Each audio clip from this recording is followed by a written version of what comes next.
This video is brought to you by Mubi, a curated streaming service that premieres a new film every day. What shall we toast to? To my triumph. Cruel Intentions Kathryn is callous, amoral, and manipulative, and she's also kind of right. Her rage is sharp, precise, and maybe even justified. It's hard to love this femme fatale mean girl as a person. Both she and her stepbrother Sebastian are entitled members of New York's Upper East Side, whose uber-luxe lifestyle has insulated them from wider society, to the point where they feel above the rest of the world. Sir, there's no parking, sir. You can't park, sir. You can't park. In fact, their sole real pleasure in life is crushing people's spirits and humiliating them. What's her problem? Looks like somebody's in need of some therapy. But while Sebastian is given a positive character arc through his relationship with good girl Annette, Kathryn is the villain of the film, which ends with the more virginal women around her triumphing in her eventual disgrace. At its core, Cruel Intentions is about elite society and the emotional reality of kids who grow up in a rich but loveless environment and then go on to perpetuate cruelty in the greater world. I can't feel sorry for myself because I'm some poor little rich boy. It's not your fault. Without great parenting, things can go awry. But when we look closer, it actually doesn't make much sense that the person this culture is blamed on. Who has to fall for it in the end is a teen girl. When we see Kathryn through a modern lens, it's easy to see her bitter and angry behavior as a logical rage at the double standards that dictate her life. These standards allow men second chances and a wide spectrum of acceptable sexual desires, but stifle women's sexuality and confine them to limited conservative roles. Here's our take on Kathryn Murtoy and Cruel Intentions from her point of view. Now tell me, are you in or are you out?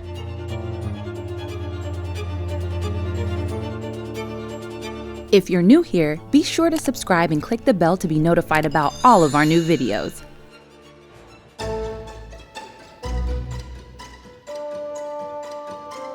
Kathryn is the antagonist of Cruel Intentions, which is mostly told from Sebastian's point of view. To him, Kathryn is the object of his sexual desire, which she intentionally uses to wield power over him. I'll give you something you've been obsessing about ever since our parents got married. As well as the only one who outmatches him in the art of manipulation. You're just a toy, Sebastian. A little toy I like to play with. His lust for his stepsister is the catalyst for much of the plot, and when he discovers love instead, he realizes the error of his misanthropic playboy ways, and it's implied that femme fatale Kathryn was, to a large degree, the bad influence leading him down that wrong path. But when we look at things from Kathryn's perspective, things look a little different. Let's revisit Cruel Intentions through her point of view. Here we go. In the film's first shared scene between Kathryn and Sebastian, we immediately see how differently they're treated in their elite Manhattan subculture. Kathryn is putting on a show of being a pious, upstanding citizen for a new student at her school, showing off her superior vocabulary and language skills. Comment, Miley? What was that? I was thanking her. Vietnamese is really a beautiful language, don't you think? Sebastian then barges in and relishes playing the rude bad boy. It's clear he gets to openly act terribly constantly while never receiving any punishment. I can't believe they didn't expel him after what he did to the school nurse. I hear she's recovering quite well. Both characters are obsessed with their reputations, but Sebastian's reputation is based on bragging about his bad behaviors as a lady killer. It's too easy. Go get one of those moron friends of yours to do it. I have a reputation to uphold. Kathryn's reputation is based on the opposite, not being seen to do anything dirty or wrong. And if she slips up even once, that reputation will be instantly destroyed. In fact, when the film opens, Sebastian has just ruined someone else's reputation for sport. He internet slut-shamed his therapist's daughter. There's pictures of me on the internet! What kind of pictures? And it's clearly a routine he regularly engages in. Oh, but diddling the therapist's daughter's a challenge. She was overcharging. Meanwhile, Kathryn has just been rejected by her lover. I went to great lengths to please Court. Huge sacrifices were made on my part to keep him happy. Who instead fell for innocent, virginal Cecile. My feelings were hurt when I'd learned that Court had fallen for someone else. The incident reinforces what she's seen in practice countless times. That for men, sex is about the conquest, while women are respected only as long as they withhold the prize of sex. She's aware that even her hold over Sebastian isn't special. It's just based on her teasing and withholding sex. Because I'm the only person you can't have and it kills you. Since Kathryn is someone who enjoys sex, her culture's emphasis on female purity means she needs to keep this piece of herself hidden. Everybody does it. It's just that nobody talks about it. So it's like a secret society.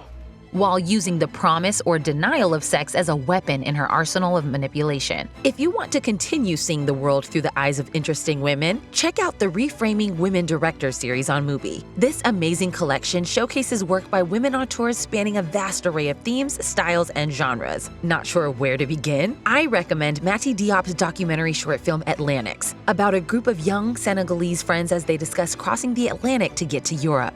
As a special gift to our viewers, Mubi is offering 30 days free, so click the link in the description below to start streaming now. If you're anything like me, these days, you may be totally uninspired and stuck when it comes to figuring out what to watch next. Subscribing to Mubi completely fixes that. Their team of curators handpicks every film they show, so there's always something new to discover. They seriously love movies as much as we do, so their recommendations are always top-notch. Click the link in the description below to get 30 days of Mubi now. Kathryn is ultimately maligned in the film for being a hypocrite. Whenever I feel the temptation of peer pressure, I turn to God and he helps me through the problem. The French novel the story is based on, Les Liaisons Dangereuses, or Dangerous Liaisons, similarly explores manipulative, amoral characters who are French aristocrats in the pre-French Revolution era. In that story, Kathryn's equivalent, the Marquise de Merteuil, is eventually scarred by smallpox, her punishment for her schemes being losing her beauty, so that now, the nastiness that's inside her is visible on the outside. Yet Kathryn feels her hypocritical dance is necessary. She presents as a devout Christian, morally upstanding role model to her peers, and that performance gives her power and influence. She's student body president, and people like Mrs. Caldwell, Cecile's mother, specifically seek Kathryn out to mentor and protect their children. Yet despite her popularity, Kathryn's life clearly isn't happy.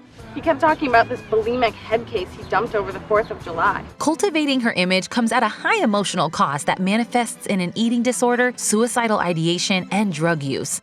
I'm the Marsha Brady of the Upper East Side, and sometimes I want to kill myself. As a result, Kathryn has a lot of bitterness and resentment, especially toward the people around her who actually do get to act on their desires, i.e., men. Guys like you in court, God forbid I exude confidence and enjoy sex. She laments that even though guys like her brother and Court are much more like her, they inevitably end up choosing naive, virginal girls over confident, experienced ones like herself. But when I do it, I get dumped for innocent little twits like Cecile. Sebastian's womanizing behavior is encouraged and applauded by his culture. Can you imagine what this will do for my reputation? Screwing the new headmaster's daughter before school starts. She'll be my greatest victory. Kathryn, on the other hand, loves sex and scheming, but she can't reveal this in polite society, which expects women to be prim, proper, and moralizing, all things she finds dumb and insidious. Do you think I relish the fact that I have to act like Mary Sunshine 24/7 so I can be considered a lady? So while her plan to destroy Court's new crush Cecile in order to punish him is clearly cruel and misogynistic, Little princess will be damaged goods. it ultimately comes from a place of disempowerment. She feels she can't actually touch the man in this picture. Because if there's an attack made on Court, it could be traced back to me. In the end, Sebastian's forgiven for his many sins because he falls in love. He's redeemed after sacrificing himself for Annette, and essentially martyred. Meanwhile, Kathryn's fall is the movie's version of a happy ending, or at least it's justice. When we step back and look at Kathryn's and Sebastian's actions side by side, though, it becomes harder to see why the audience is expected to root for Sebastian but enjoy Kathryn's downfall. You and I are two of a kind.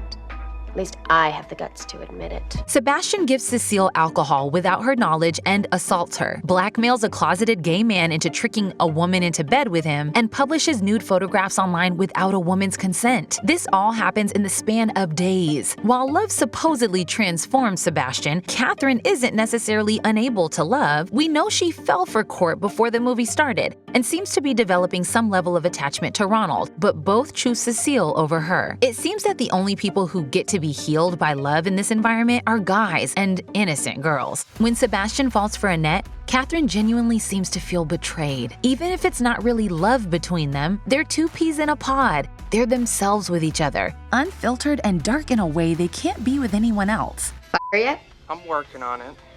Loser. They're even physically in sync, almost like a couple. But then, Sebastian goes out and, like every other guy seemingly, falls for a pure virgin and discards Kathryn. What happened to us?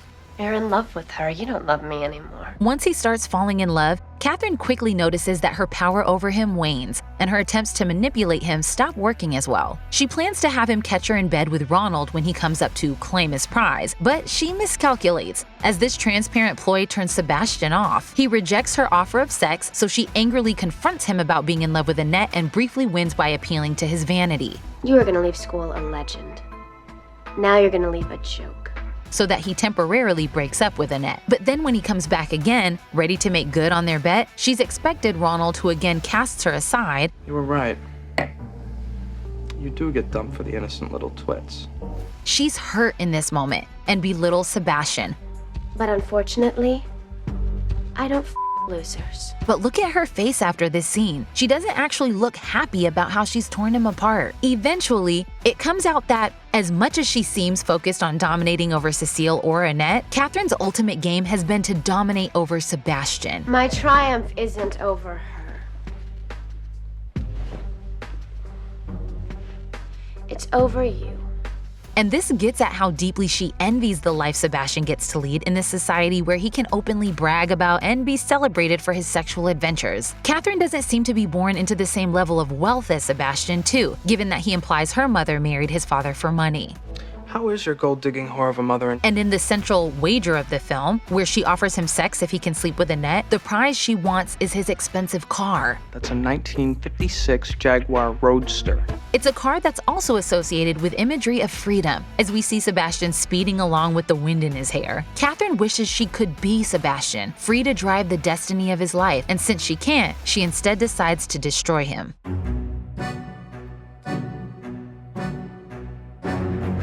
When we meet them, both Kathryn and Sebastian are actually miserable. My whole life has been a joke. I prided myself on taking joy in others' misery. A fact that's underlined by the over-the-top sunny voices and smiles they put on for everyone except each other. As Sebastian gets free of this unhappiness through his love, this is communicated to us significantly in the moment when Annette first gets an authentic laugh out of Sebastian. It's okay, you can laugh. I promise I won't tell anybody. An event that Kathryn instantly recognizes as an existential challenge to her bond with Sebastian. She made me laugh. Their misery is mirrored in the tone of Cruel Intentions, which stands out from other teen movies of the time for being so dark, seedy, and bleak. And it's reflected in the film's title, which refers to Kathryn's and Sebastian's shared cruel intentions, as well as Sebastian's journal. Even more treacherous than he is attractive. He has never uttered a single word without some dishonorable intention. It's their incessant cruelty that ties them together, but ultimately makes their lives so hellish. Nihilism is a philosophy founded on a belief that there is no intrinsic meaning to life, and that the concept of morality is a human construction with no real basis in reality. Alan Pratt writes that a true nihilist would have no loyalties and no purpose other than, perhaps, an impulse to destroy. And it's this impulse that guides Kathryn's journey. But it amused me to make you ashamed of it. You gave up on the first person you ever loved because I threatened your reputation. As the film progresses and Kathryn loses what powers she has, her actions go even deeper into nihilism. She calls Ronald to provoke him into attacking Sebastian. It's Sebastian. He's out of his mind. What do you mean? He hit me and then he took off. There's more. It involves Cecile.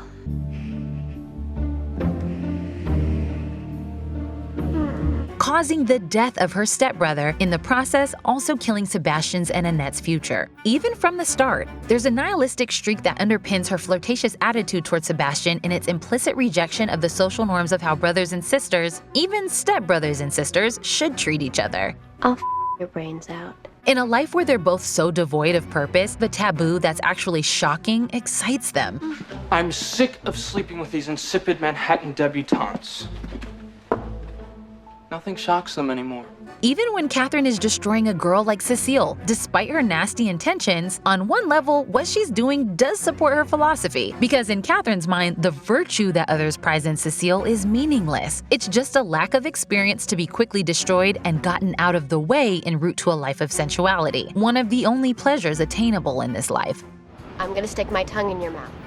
And when I do that, I want you to massage my tongue with yours. Nihilism explains Kathryn's most iconic emblem throughout the film, the cross necklace she wears around her neck, which doubles up as a vial of cocaine. She mocks Christianity by using it as a cloak for vice, and this is taken to the nth degree in the penultimate scene in which she gives a blatantly dishonest, disingenuous eulogy for Sebastian while standing at a pulpit. What we should learn from this experience is to be true to ourselves and to resist the temptations of peer pressure. Kathryn detests religion, chastity, and romantic love because they underpin a conservative ideal that creates the double standard in how she and Sebastian are treated, and shames women into behaving as if sexuality is morally corrupting. Kathryn is contrasted with two virginal women in the film who are shown to be morally superior. It's just my belief that people shouldn't experience the act of love until they are in love. And I just don't think people our age are mature enough to experience those kind of emotions. But from Kathryn's point of view, we can kind of understand why both of these women strike Kathryn as so irritating and basic. Peace out. Peace out? Moron. Cecile is cartoonishly naive, with the style and behaviors of a pre-adolescent when we first meet her. What are the boys like? Ow! Cecile.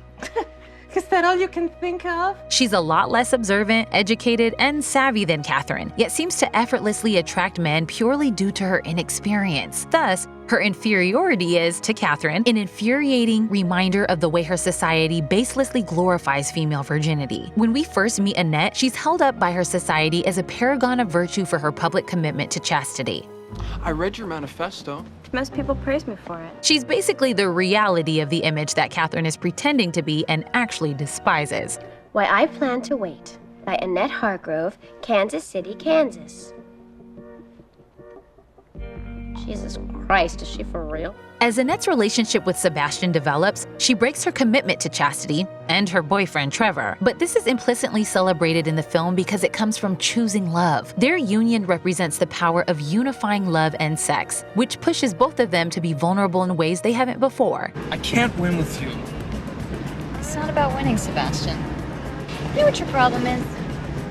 You take yourself way too seriously. This is a nice love story, but the fact that this type of sex is treated as acceptable while Kathryn's isn't suggests that sex is only seen as excusable if it's defined by true love, rather than pleasure or power. That Kathryn sees sex and love as separate is what makes her, in the eyes of society, worthy of shame.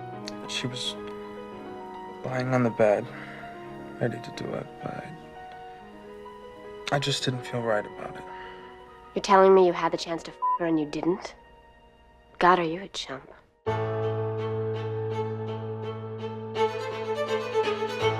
When it was released in 1999, Cruel Intentions was on the edgier end of the teen movie spectrum. Did some people say, I don't know if this is right for you. This is really, really out there. Well, there were certain people in my camp who were a little nervous. As Jordan Ross, the co-creator of Cruel Intentions, the musical, put it, it was kind of that movie that you weren't supposed to let your parents know that you've seen. Joss Whedon, the creator of Buffy the Vampire Slayer, which built Geller's fame, disparagingly described the film as a porny, something Geller publicly demanded he apologize for. And these reactions show that the conservative attitude towards sex that Kathryn objects to in the film was closer to the dominant society in the 90s and 2000s than maybe we'd have liked to believe. In the years leading up to Cruel Intentions release, this conservative attitude towards sexuality and glorification of purity culture was deeply embedded in the public consciousness, from the forensic dissection of whether or not a teenage Britney Spears was a virgin. How do you feel about all the constant speculation about your virginity and whether you are a virgin or not? I really wish I would have never said anything. To the public slut-shaming of Monica Lewinsky after her affair with Bill Clinton was exposed to the American public. Did you see Monica's new hairdo, all slicked down with that hair gel?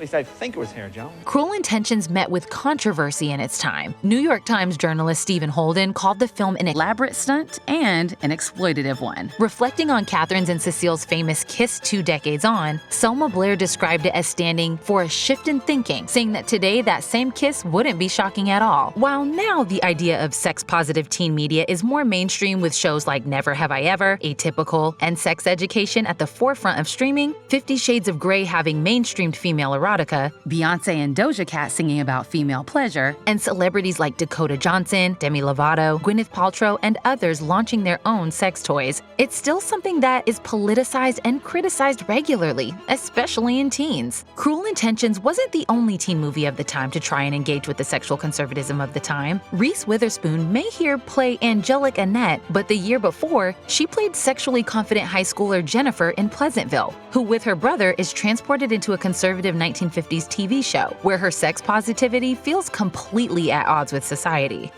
Oh, Skip. You can pin me anytime you want to.